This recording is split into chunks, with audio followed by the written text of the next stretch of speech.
Hi, everybody, and welcome. Thank you so much for joining us. Um, Today we are going to be talking about connecting the dots, actually, building a PLN. The reason that it's called connecting the dots is because there's 7 billion people in the world, and if you were to zoom out on a map, we would each look like a little dot, but we start making a beautiful picture when we connect. Definitely wanted to give a shout out to Mad PD. Thank you so much for having us. So if you want to tweet along with us, then please use the hashtag MadPD as well as EduMatch. So we're going to go ahead and introduce ourselves. I guess since I'm talking, I'll kick it off. My name is Sarah, and I am a regional technology coordinator in a district in Maryland, and I'm also the founder of the EduMatch project, which we will probably touch on a little bit later on today, but just peep it out at edumatch.org. All right, so we'll go from my left to my right. So if we could start next with Valerie, please. All right, can you hear me? Yes, we can. All right, I'm Valerie Lewis, an 11th, 12th grade language arts educator in Georgia, and I'm excited to be here and ready to talk about connecting. Awesome. Glad to have you, Valerie. All right, next up we have Katie.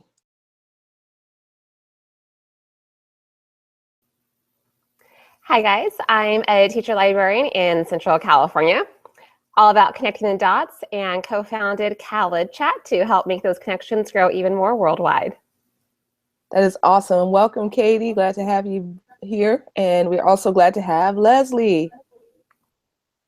Hi, my name is Leslie Fagan.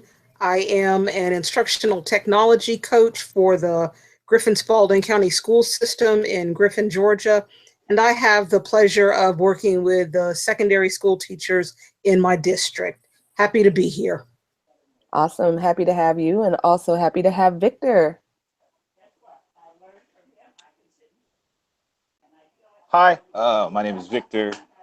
Victor Small. I teach currently San Jose as a 9th grade high school teacher. Um, Currently, we're doing what else are we doing? We're doing the RJ League chats on Sundays. I think this Sunday is the last one till September, November. I can't. We got the RJ League Voxer group going to nothing but restorative justice and English literacy. That's me. That's how I do. Awesome, Victor. Glad to have you here. And we had Jody. Jody, hey, right on time. If you could please introduce yourself. Can you hear me? Yep. See me? There we go. Hey, I'm Jody Moskowitz, innovation and technology coach in Atlanta. And I was chapter 5 in the book. I don't know. What else would you like? That's perfect for right now because we're going to get to know you a little bit in the conversation. So very glad to have you here. Thanks. And we have one more person who is scheduled to come with us. She said that she was a maybe, so we might be hearing from someone else a little later on today. So awesome. So the way that we're doing this today is going to be kind of ed camp-ish. So I do have some questions, but I'm not going to ask a whole lot of them if all goes well. So I will kick it off though with the very first question that I want to ask you all. So my question is, what has been your experience with connecting? And before I say that, I should ask you, what does connecting mean? So let's kick that off. So let's actually combine them, merge them, consolidate. So what does connecting mean to you, and what has been your experience? So anyone who wants to answer can go ahead and jump in.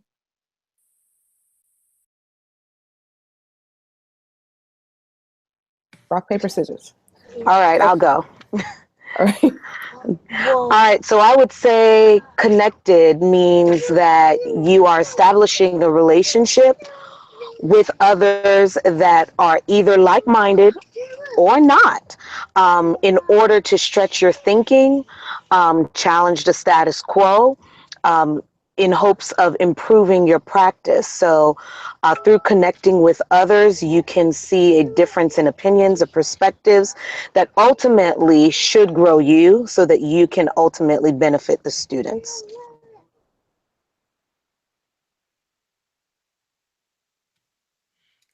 I will echo what Valerie said. To me, being connected means that I have expanded my circle of influence. When I was still teaching in the classroom, pretty much I, interacted with the other teachers in my building. Rarely did I ever get out of the building, but now I can get on Twitter or Voxer or Facebook and get ideas or support from any number of people. So to me, that's what it means to be connected. And I can definitely say that who I am as an educator has improved dramatically since I became a connected educator. Yeah, I'll echo that. It's been huge for opportunities from this book to presenting at conferences, and just it's really opened up the door to learning what's happening across the country and not being so isolated in one building or one district, but really being able to see what's happening everywhere instead of, just in one place. Tackle is great for those small jobs. Absolutely. And Katie, Victor, either one of you want to respond to what connecting means to you? And what? All right, go ahead, Victor. Yeah, I'll jump in. And I would echo a lot of what's already been said. There's the support, there's the ideas, and there's the ease at which you could get them almost immediately. Before I felt like I was connected, you got to go looking for it. Well, now, you're connected, or I'm connected. It's easier to find answers. It's just ask, and they're there.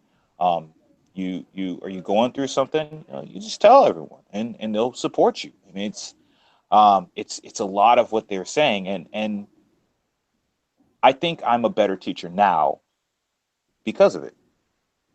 Honestly. Cool. And Katie, what about you?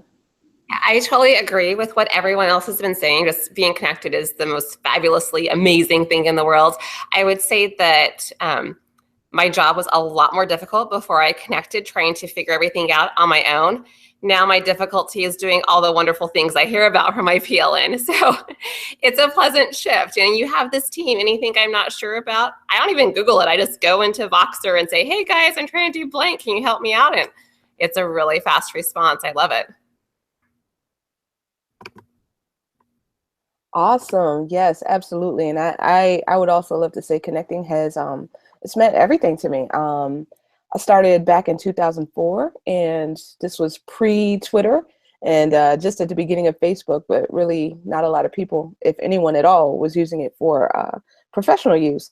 And I have to say the first few years were really kind of, they were a steep learning curve, and I did feel really, really isolated. So I want to say that probably the 2 times in my own professional trajectory where I've kind of grown the most has been first in 2008 when I was encouraged to kind of use my strength and background in television production. And then again in 2013, there was another upswing when I started using Twitter professionally. So absolutely, I concur with everything that everyone has said. So, all right, so here's another question for y'all. How do we encourage others to get connected? And shout out to Leslie for this question because she came up with it. So how do we help other people get connected? So Katie, did you want to jump on that? Yeah, I think the first thing is to know who you're talking with, because you might be, well, okay, I'll just confess. Yes, I am that one psycho person I was going to metaphorically talk about. I can hear someone saying, hey, blank is awesome. And I will turn around tomorrow and do it in my classroom. No questions asked. I'm ready to rock and roll. But that's one extreme. And then you have these other people that they need to hear it like 3 or 4 times before they're even like quasi comfortable doing it themselves. And neither is wrong, but you gotta know who you're talking with. So going shoulder to shoulder with someone when I'm showing them how to get connected seems to be the best way for both those 2 extremes. The ones that are ready to rock and roll, like, okay, I got it, you can go away. The other ones that want some more support, like, can you stay here just a little bit more? Can you do this one more thing? But I already took that step to like give them my time side by side and making them feel loved. And so absolutely, I think knowing who you're talking to is a perfect in. And I do a lot of professional learning, and so I incorporate that into my professional learning. So showing people how to get set up on Twitter or Voxer or different tools, because to me, we talk a lot in our school about professional learning, or excuse me, personalized learning for students. But then I tell them, you know, personalized learning for them is also really important. So I show them how they can get personalized learning for themselves when they need it. And I think, I think that Twitter and Voxer are two just perfect ways. And so by helping them kind of get set up in accounts and get set up with people who are going to be perfect for them to connect with, and then how to do a Twitter chat. So modeling one and doing a mock one so that they're really comfortable when they go off on their own, and do it as a nice first step. And I would jump in very quickly and say that Randall Sampson has a program on that he talks about a lot on Twitter about personalized professional learning. So when you said that reminded me of it, but about like how we can use social media to grow and to learn. So absolutely. All right, Valerie. Yeah, I'll jump in and say too, not only just knowing who you're connecting with, but just knowing as well what their interests are and what their strengths may be. Because sometimes people may not know who else is out there or where else they can go to find people that have similar interests. And so sometimes you being connected may lead someone in the right direction because you know who they are and things that they're interested in. And so you might be able to expose them or introduce them to a whole nother world that they didn't realize existed. Exactly, that's the truth. Yes, I almost want to sing Aladdin right now. Shout out to Tara Linney. All right, Victor, how about you? Yeah, I think there's two things that I try to communicate. It's you don't know what you don't know, and it's easy. I mean, it's you download the app. You you download the app. You search for what information you're looking for, because there's probably a Twitter chat that is about what you need to know or what you want to know or what you want to get better at. I mean, and then you could probably be on Twitter and watch TV. I mean, it's really not a ton of work. You don't necessarily, I mean, just starting off, you don't necessarily need a picture. It helps. I mean, you don't necessarily need to know where to go, generally. These are things that get figured out over time. I mean, there are chats that I still look for, that I still look for that probably haven't even been created yet, that will be created in the fall, that will likely help me out. So there's so much that's out there. There's so much that's being shared, and it changes so often. And there's so much new stuff being thrown out there that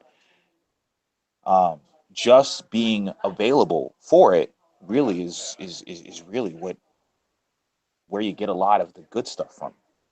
You know, I hope that makes sense. That sounds like something that sounds doable there. But yeah, that's basically that.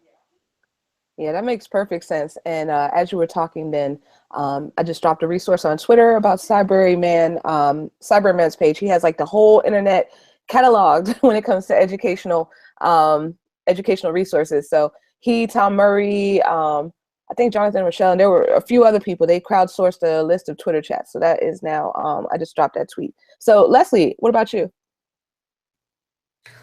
Like the others, I try to tie it into the professional development that I'm doing. Or if I'm having a conversation, for instance, it might have been about a week or so ago, I was on the phone with my cousin. She's the ELA World Languages Coordinator in another county, and she's getting ready to do a presentation on literacy and culturally responsive teaching. And she asked me, what did I think of it? And, some ideas. And I gave her my ideas, and I said, also, you can get on Twitter and use the hashtag and ask other people. And she's like, really? And I've been after her for probably 3 or 4 years to get more involved in Twitter. And her idea is just retweeting. I'm like, no, you need to have conversations with people. There's a lot of good stuff out there. I did a training. One of our middle schools is wanting to use Google Hangouts for their in-school suspension kids. And I might have mentioned this, but I was at their school doing a training. And then I told the teachers, I said, if you go on Twitter and use this hashtag, you can find other resources and you can, show your kids other things that are going on in the classroom, with Google Hangouts and Google Expeditions. Every opportunity I get to tell people to get on social media, not to talk about what they're eating or where they've been, but in an educational way, because there's so much out there and we can't necessarily go everywhere because of limited resources. But if you just ask somebody, they're willing to share, and you can just show your students so many things. And, what is it they say about, flattening the walls of our classrooms? We can do that with social media.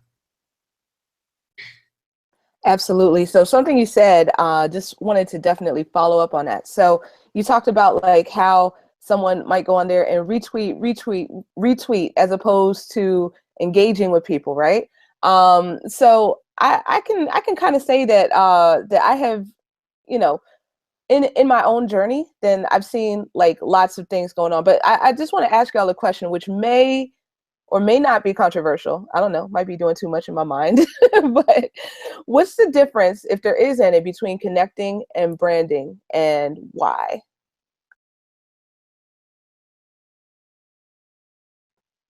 Let's start singing the Jeopardy music in a second. So no, just joking. Go ahead, Leslie. Connecting to me is where you are just, having a two-way conversation. If I'm an expert in, well, heck, I don't know what I'm an expert in. Well, if I had, an area that I were an expert in and I could share those resources and people could come to me, that's to me simply connecting. Branding is more about like what you've done with EduMatch, or what Alice Keeler is doing with, Google Classroom and Google Sheets, and Casey Bell. Those people to me have built a brand. And we in the educational world know that those are the go-to people because they have just cultivated so many resources that that's part of their brand. And they've taken the connecting part of social media to a much higher level than, well, I know it's a much higher level than what I'm on. I say I want to build a brand, but still trying to figure out what my brand is. So that to me is the difference between just connecting and building a brand. I don't know if that made sense. Hope it did. And if it didn't, somebody else can maybe elaborate a little bit better than I did. That was good. Thank you for your insight. And anyone else have similar or alternate take on that? Victor, I see you unmuted. Yeah, I would say if you have a logo, you got a brand. You got a brand. If you got a logo, you got a brand. You have a brand. If you're going out and you're sharing that logo and you're trying to get others to see the logo, you got a brand. And that's something that is to be commended. If you're there and you're looking for information and you're looking to share information, and you're looking to gain information, well, you're connecting. It's possible to have a brand and try to connect. It's possible to use your brand for connecting. But, even though they can both happen at the same time, they're two very different things. It's two very different things. Like if you got a shirt, you got your name on a shirt, you got whatever your thing is on a shirt, that's a brand. You're trying to sell your book, that's a brand. You're branding. If you made a website that's a free website that everyone could go to get information, there's like no ads or anything on that website, that's connecting. So I think what it boils down to it is, what it is that you're doing when you're out. Are you looking to continue conversations? Well, that's connecting. Are you doing so with your brand? So I think that there's a lot of room for both to happen at the same time, but they're two very different things.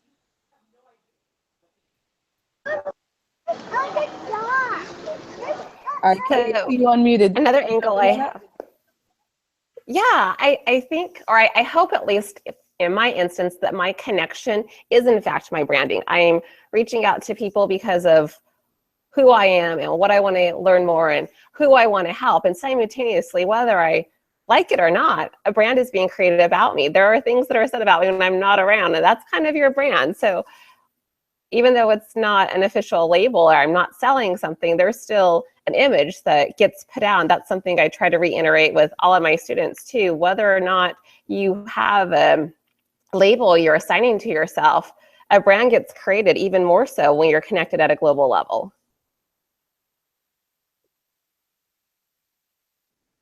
So oops.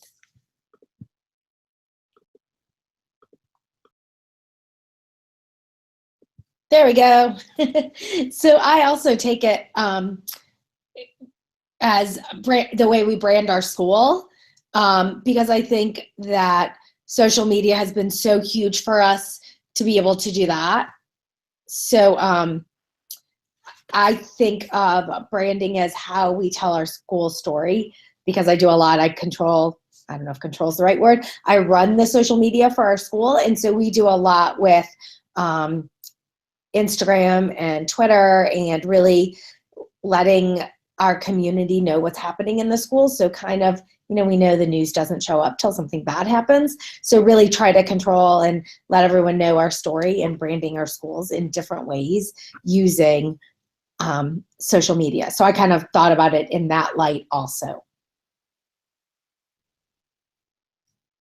Cool, cool. And Valerie, I know that you just rejoined us. So we're talking about the difference, if there is a difference, and what is the difference between connecting versus branding. So if you want to jump in and give your take on that. Good question. I don't know. That's a very good question.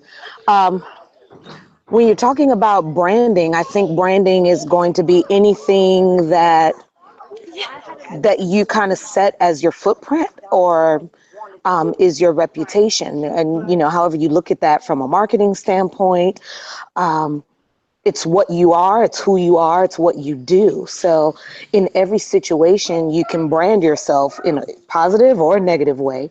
But as schools, I think it is essential for us to develop some type of brand.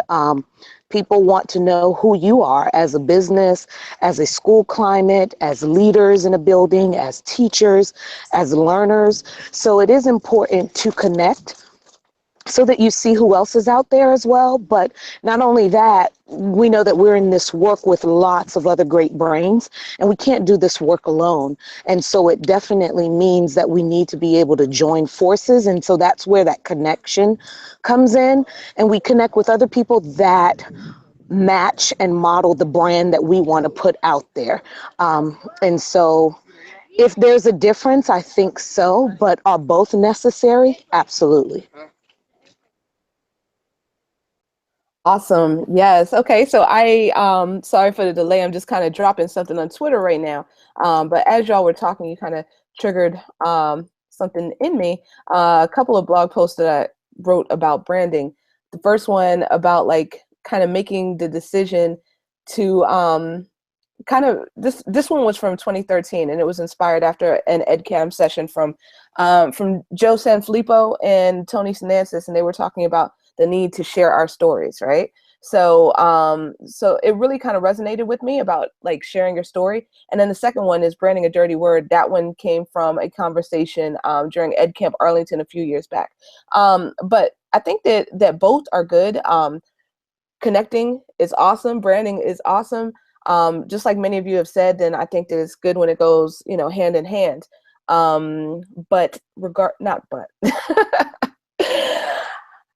In addition, I would say that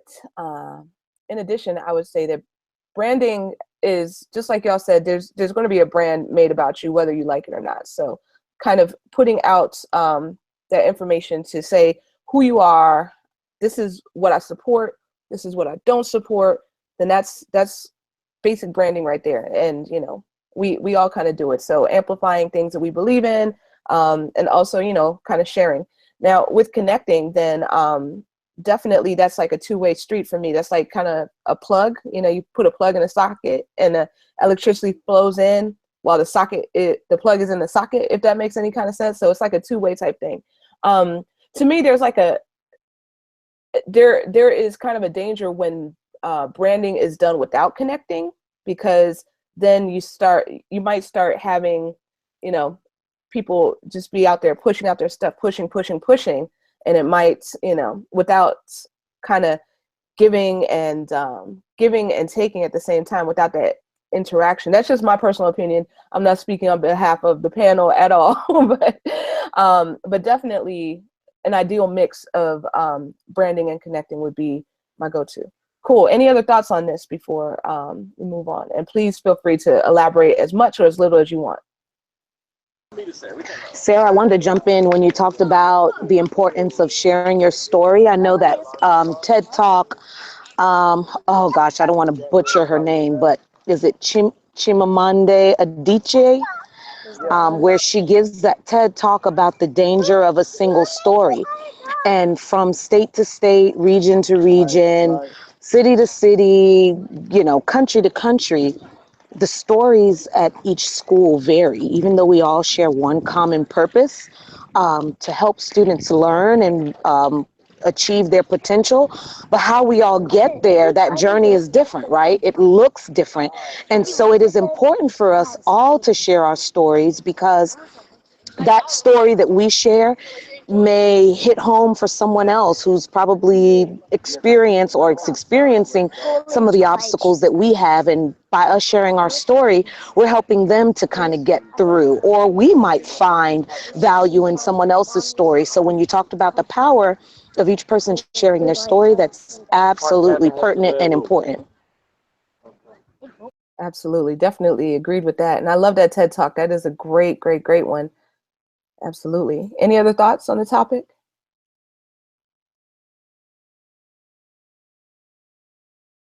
All right, cool. So, all right, so that was kind of deep. We went down that rabbit hole. Cool. Loved it. All right, so another question for you all is, what has been your biggest win so far in terms of connecting? Like anytime you collaborated, some great projects that might have come out of it, or maybe something that really had an impact on your students or your learning community. What have been like those moments, those rah rah sis boom ba?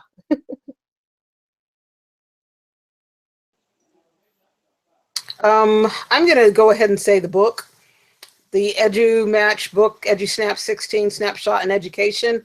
That, if I weren't connected, that definitely would not have happened. And I put writing a book on my bucket list years ago, and I never really thought that it was going to become a reality. But when I got my copy in the mail, well, heck, actually, when I saw the first draft of it, I was like, oh my gosh, this is for real. And I was showing everybody, you know, the cover of the book with my name on it. And, you know, I tell people all the time, I wrote a book with people, some I've met face to face, but the vast majority of the people I had not met. And I said, it's all because of being a connected educator and talking to these people on Twitter and Voxer and, you know, the EduMatch tweet and talk, stuff like that. So to me, that by far is my biggest win. And I think even though the book has been out for a while, every time I see it or think about it, I still get that same giddy feeling that I got the day that I submitted my chapter, right there at the deadline. I was like, it's done, but now I can go on Amazon.com and see this book that I contributed to, and it wouldn't have happened otherwise. So that's my win. Awesome, Leslie. Yes, and we're going to talk a little bit more about the book later on, but absolutely. Victor, what about you? Yeah, this has been a series of winning that I've occurred since I've connected. It's been a strange amount of winning, and it made me kind of feel like I've been losing so much before. It's actually incredible. I'd say definitely being able to write for this upcoming book. That's a gigantic win for the same reasons that Leslie was talking about. It had always been something on my bucket list to write a book, and the idea that I can write and contribute to a book and it could show up and have my name on it, like that right there, that's that's amazing. I mean, I mean, there's so much that that I've gotten this year. I mean, I didn't even know about presenting at conferences. That it was even a thing that I could do, and I did it. And I had no idea that like I could learn more about restorative justice. Like no one else was talking about it, like that I ever had heard of, or whenever I asked, it was like a bad word. And then like we made the chat, we made the group, and it's been awesome since. I mean, there's so much. There's like my quality of educational knowledge, I feel, has been greatly increased because of just all of this. I mean, if I had to boil it down to the one win, I'd have to say, like, just one overarching win. I'd say the fact that I can just ask a question now and I can get an answer, a legit answer that I can actually implement the next day. I mean, that in of itself is winning upon winning upon winning upon winning. Like, I don't know if everyone will see this, in the podcast. I kind of want to do a touchdown dance because of it. But, that's all I got. That's all I got. Let me bow out now. All right, I'm done. I agree with Victor and Leslie. Definitely, the power of connection is the biggest win. The fact that you can get together with people that say you are good enough. I think there's so much power in that. Out of getting the you are good enough and that validation that your voice actually matters comes all these other things, becoming authors or moderating chats or, end results. For me, it was things like Ed Obstacles and Pass the Scope EDU. None of which happened with people that were in my actual building face to face, but happened with people, as Leslie mentioned, some of which I've seen face to face, and others that I've never gotten a chance to meet. But having a community of people that will encourage you, support you, hold you accountable for what it is that you want to do, that is the biggest win there, that you are good enough. Your voice actually does matter. Love it, love it. All right, so let's go next to Jody. Hey, yeah, I think that it's not one thing, but it's just that ability that I think back to years ago when we were rolling out bring your own technology and not having anyone close to who had done it, and just being able to reach out and figure it out with people who had, or having projects, and again, just not having anyone locally who had done it. Same thing when we were rolling out our one-to-one iPads, just picking people's brains and kind of figuring out the good, the bad, and the ugly, and really having this huge network to pull from and get ideas really far in advance, and just kind of find out what was working for people and what wasn't, and then just be the better for it once we did it. So for me, that's been the big win, is with projects, with rollouts, with whatever's going on. If we're trailblazing in our area, being able to have that network to talk to.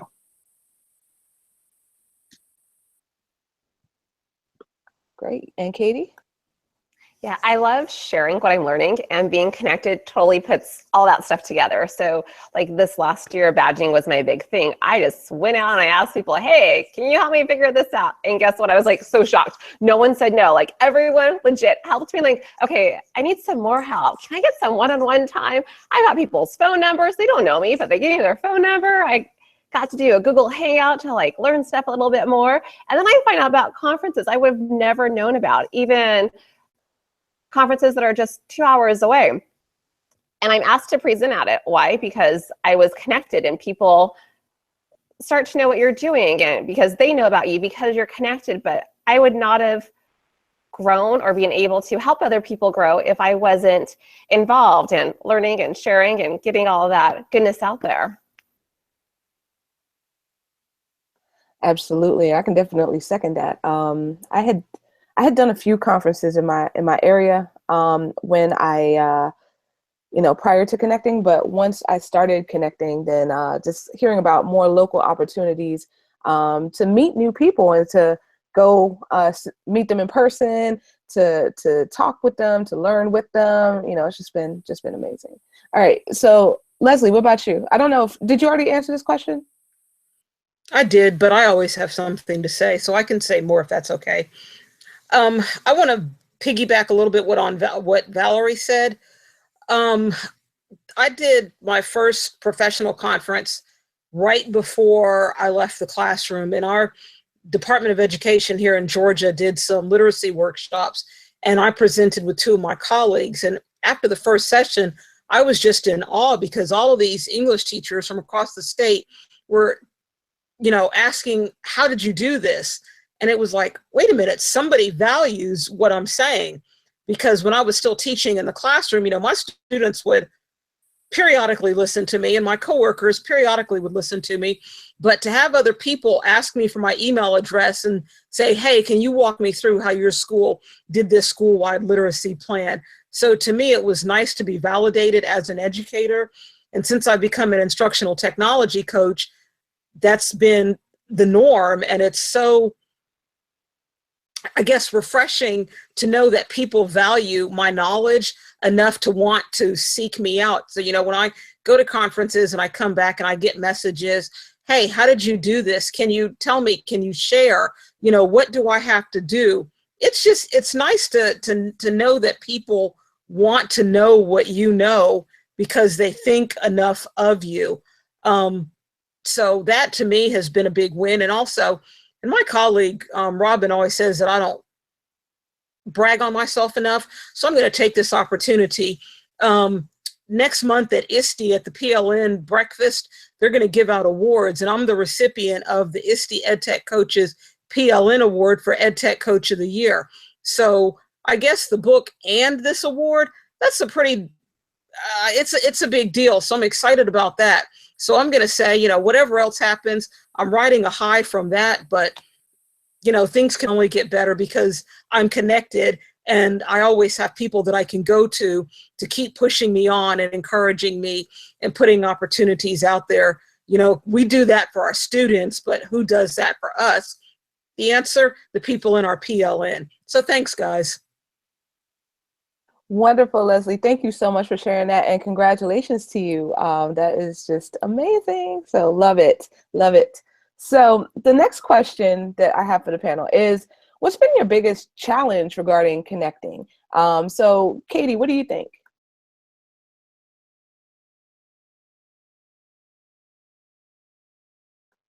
All right, you might be frozen. That might be a challenge right there. I'm just joking. I'm just kidding. But anyone else want to jump in on that one while she comes back?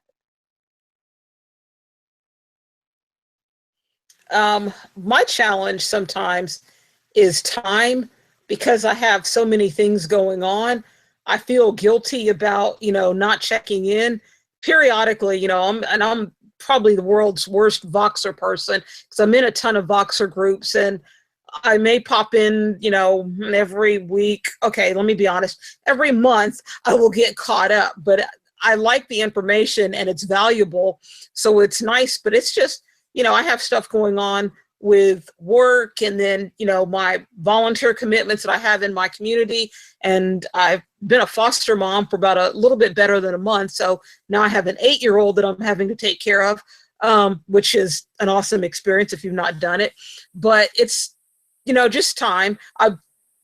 The desire is there, but I just can't figure out how to make my day longer than 24 hours. So if anybody has the answer to that, please share, because I would love to know. Oh man, I can definitely relate to that. Yes, definitely. All right, so what about you? All right, so I see Valerie. Go ahead, Valerie. Now, I was going to say, Leslie, you're not getting the answer to that, at least not today, on how to make time. But I do agree that time would be one of the biggest challenges and balancing it all out. So here I am today, just, kids wanted to get out. It's a day in the park. And here I am trying to stay connected at the same time. So I think the biggest challenge is balance. Will we be perfect at all things all the time? Absolutely not. Today I may be a phenomenal mommy, and then tomorrow I'll just have to be a phenomenal educator. So yes. Yeah, see, and as you can see here in the background, people are like, Valerie, really? Oh my gosh, that is too funny. All right, Katie, do we have you with us? Yeah, sorry. So I caught part of you like laughing at me. Yes, getting frozen is indeed an issue with being connected, but at least people love you and they give you grace. So yay. But true story, I've only really been connected for a year. My anniversary coincides with the big EduMatch event coming up in July. Yep. So my biggest issue was really getting over my own grief, my own funk, like not valuing myself enough to think people cared that I needed help, not thinking I was good enough or worthy of these experts helping me out. I remember getting like starstruck when Dave Burgess from Teach Like a Pirate followed me, like, oh my gosh, I like reached some status thing. But no, like everyone out there is really nice. I mean, like, if you go and join some psycho groups, that's different. But if you stay in the education field, yes, all of us are pretty nice and eager to help each other. Absolutely. I love your answer in so many ways, because you just said so much there in terms of just everything, the way that we kind of the barriers that we kind of face putting ourselves out there, thinking that, you know, nobody necessarily wants to connect, but it's just so empowering, and it's great just making those connections. And I can say, being an introvert myself, connecting has opened up a whole world to me that would not ordinarily be there. I'd be the one who'd go and sit in the back of the room at the conference, or look for the table where I can sit by myself. But now with social media, with this great PLN, then now I'm like looking for y'all and like, every time I see you. So totally extroverting out. I don't even know how that happened. Okay. Victor, how about you? I would say, in addition to the obvious hurdle that is time, yeah, I'd say two things. I'd say being present in your life in the moment, which I think is something that social networking sites make it a little hard to do. I think that's one. I think the other one is really the confidence to see the knowledge that you have as actually being something worthwhile to share out. And I think that's something that takes a while. I don't think that that's something that happens the first time that you go into a Twitter chat, or the first time that you go into Voxer chat. No, the first time that you're in those, you probably listen, you probably read. It takes a while to work up the courage to answer a question. Like to really value that you have something to add. You know, that right there, that's something that takes a little bit.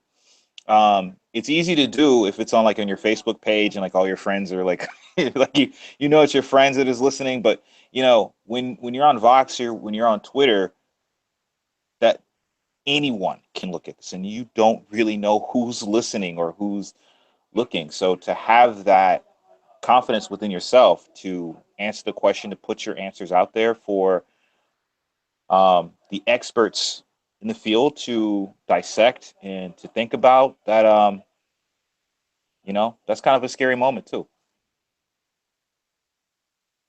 That is true. Definitely putting your opinion out there can be hard. And sometimes we struggle with who's really going to want to listen to us, just like how you said, Victor. So, but definitely there are people out there who do want to listen and who do want to learn from you and with you. Absolutely. So going next to Jody. So I would have to agree with Victor. Definitely the putting yourself out there, kind of for the world, for millions, whatever, is first. And then second is just the naysayers. A lot of people, at least around here, social media really has not picked up steam even today. Whereas I feel like I've been on it forever and it's old news. Even in the education world, it just hasn't picked up steam at all. And so trying to, if not win them over, just why it's such a great thing, and kind of I don't know if deflect is the right word, but just kind of deflect off of them, and just go positive with how beneficial it is. So.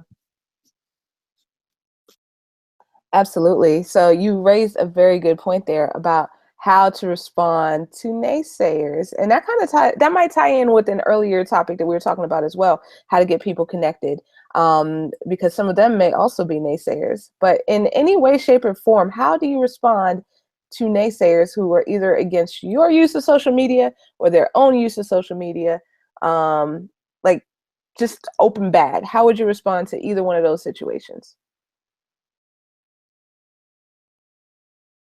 And anyone can feel free to jump in. Leslie, go ahead. I tell people, just like with anything, there's good and there's bad. You know, there's good stuff on TV, there's good music on the radio, there's bad music on the radio, bad stuff on TV.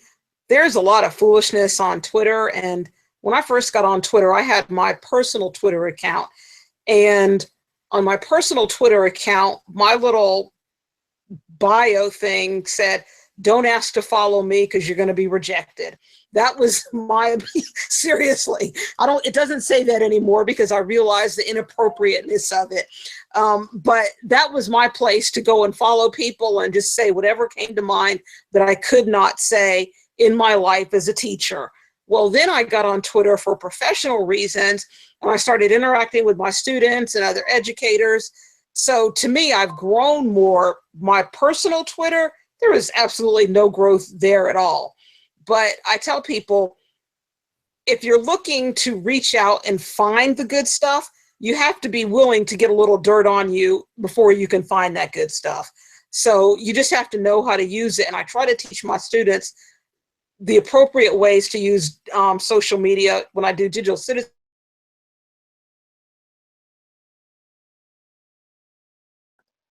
Okay, you might have just frozen up on us a little bit. But yeah, just as soon as you're not going to hear me say this, but as soon as Leslie comes back, then please feel free to hop right back on in. All right, so Katie. So this is where I would go back to knowing who you're talking with. If I have a relationship with them and I think they're just being like honoring, like I would ask that hard question, do you think you are the most awesome teacher right now? Well, yeah, that's why you get connected, to help learn some more and become even better. Because I'm like, if you're not trying to improve yourself and being that model of always learning,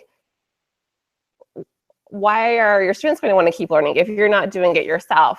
And then the other end, if I have people being a naysayer because they're so nervous, I will invite them to my house, feed them, give them drink, whatever, and together, side by side, we're doing a Twitter chat. So all the like uneasiness and the side questions are happening with me to help them out. But yeah, so I'll go to the extremes. I'll either be like really ornery with them. Hey, we got to do this because you got to get in line here and get better and be that model. Like, okay, come here, honey, it's fine. I'll help you and I'll give you a drink and some chocolate. We got this. Yeah. And I jump in and say, with the naysayers, they will always exist. And so there's going to be that endless list of people that you may feel the need to try to convince. I would just say don't take baby steps first and foremost, but don't try to spend your entire time convincing naysayers. They'll get it when it's time for them to get it. You just continue to model, as I've heard here stated before, just continue to model the benefits that you get out of it, the growth that you're providing for your students, and slowly but surely people will come on board when the time is right for them. And so that's the thing that we probably need to understand. We can't force anyone to do anything that they can't wrap their minds around at that particular given time. So you can lead a horse to water, but you can't make it drink. I feel you. I totally feel you. All right, so Leslie, you're back. So if you could just, if you could please continue with what you were saying, because we lost you about halfway through, I believe. But if you had any other thoughts that we may have lost towards the tail end of what you were saying, we'd love to hear you share them again.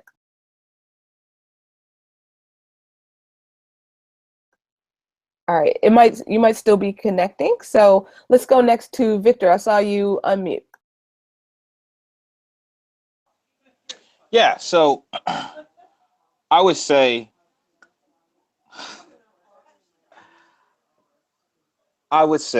that with a naysayer, when you have a naysayer, the thing that I really like about all the time, I think that's kind of what we're in a little bit. Like when someone just doesn't like something that they don't know about, well, I just spend time talking about all the positives that's going to happen for it, or what positive changes has happened to me because of it. You know, I usually get the response of, "Well, that's just you," and I'm like, "No, it's not," because if it was just me, there wouldn't be like thousands of people trying to get involved in this. There wouldn't be an industry for it. There's an industry for this. There's an industry for connecting. There's an industry for finding information through these different social networking sites. It's a booming one too. It's good. It's going well actually. So I just talk about the positives that I get from it because there's a lot of them. There's tons of them. I think we spend a lot of time talking about those. Um, they'll get tired of it. They'll tell me, that's just you. And I'm like, well, it could be you too. All you need is a phone and a couple of apps that you download to your phone. That's it. You got games downloaded on your phone. You got like, you have certain things on your phone and there's a reason for them to be on your phone. Like we probably all got email on our phone, right? Just imagine the concept of not having email on your phone. Well, all right. Imagine the concept of not being able to connect with experts at any point in time on your phone. I mean, you can only hate that so much before you have to actually acknowledge that, well, this is kind of a good idea. So, I just bring up generally all the goods that come from it because there's a lot and they're going to keep coming. Yeah, right. I love being able to get connected. Like if I didn't have a connection with Victor, when I had a restorative justice question, I don't know who I would have grabbed, but yep, he's right there for me every time. Totally. All right. And Jody, how about you? I try to kind of show people the benefits. So, for example, when I'm working with teachers and I don't have an answer for them, I'll say, like when I was working with math teachers and I didn't have an answer about, I don't remember, it was something with iPads and math. Like, I'm going to reach out to some people I know on Twitter and see if they have an answer for us. And then when I got back to them, I said, oh, here's what my friends on Twitter all over the country said you could do, blah, blah, blah, blah. So I tried to kind of be a model for people when I'm reaching out to others and tell them very explicitly. Or I'll be in a coaching meeting and I won't have an answer. Same thing. I will whip out Voxer and literally reach out to my PLN and say, hey, I'm trying to do X and Y and Z. Can someone help me? And I'll leave it open while I'm in my meeting. And then all of a sudden someone will start talking and it'll kind of freak people out, but they'll have an answer that I didn't have. So I kind of show them the power, again, of my PLN, that I don't have to have all the answers and how quickly I can get answers through real live people. So I think that turns people around pretty quickly. Absolutely. So I've been digging the conversation really, and I really like the part about showing rather than telling. And a lot of times when we are okay, backtrack. I'm gonna edit this part out in a podcast. So edit here. There we go. All right. So I've been loving the conversation thus far, and definitely, I think that the takeaway from everything is just the need to. I see you laughing at me, Victor. It's the need to connect and to share our stories because we learn so much from one another. So, one last question I wanted to ask everyone is that we are. Everyone who is on panel has either submitted a chapter for an EduMatch book or is in the process of submitting a chapter. And so since books are so big in education right now, I mean, they always have been, it's education, but since books for professional learning are really, kind of on the uprise, then that is yet another way that I would like to advocate for everyone to share their stories so that people can learn from and with them. And definitely just wanted to hear from each of you about what is your chapter about, or what are you thinking might be a topic of your chapter, because we're still in the writing process for the EduSnap 17, which will be coming out in December. And we also have a cookbook, which will be coming out in June. And we also have EduSnap 16, which came out last December. So if any of you want to go ahead and jump in and just kind of share what has been, what's been your chapter, or what you're thinking of maybe writing, or what you have written about, that would be awesome. Sure, I can start since mine was in the past. I was student empowerment and student voice, which is a huge, huge passion / obsession of mine.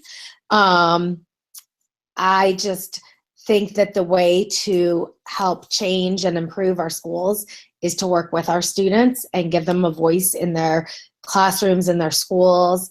It can, it'll make them happier and more confident and want to be at school and therefore learn better. And so that is what my chapter was about. And I just now 16, so. Awesome. Great chapter. It was very student focused, student driven, which is really the path where we need to go. Excellent. All right. Anybody else want to jump in and share?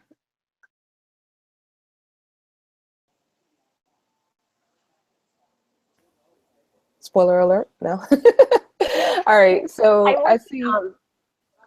I'm working on the cookbook, and one of the things I love so much about that is that we're still collaborating together. It's not like this huge daunting thing like, oh my goodness, I have to write, 100+ pages, because there's no such thing as spineless books. It's got to be long enough to have a spine. So you've got a group of friends that you're working with together to make something profound for yourself, your group of authors, and other educators. Just sharing that joy with others has been the most exciting thing to me. Like, I love that I'm getting published, but I love more that I'm working with these other great people. And I'm like, oh, my name's going to be with their name. It's not like my name by itself. I love the togetherness. Totally better together concept. Love that, better together. Absolutely. All right. So Victor, I see you unmuted. Yeah, I got 2 chapters in the upcoming EduSnap 17. One is on teaching with restorative justice.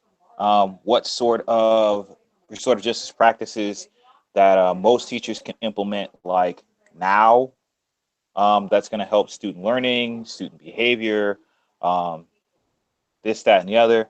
And the other chapter I wanted to write was kind of how schools feed into the school to prison pipeline. I've really been, I want to say, obsessed. I think it's healthy to say that I've been obsessed with that since I started looking into the research on my own. I was like, are you kidding me? Like, really? We're doing things that actually lends itself to our kids going to prison, and it's stuff that, like, I mean, I could go deep into it, but I don't want to go too deep into it because we still got to sell the book, Sarah. So I'm not. I won't go too deep, but I will say,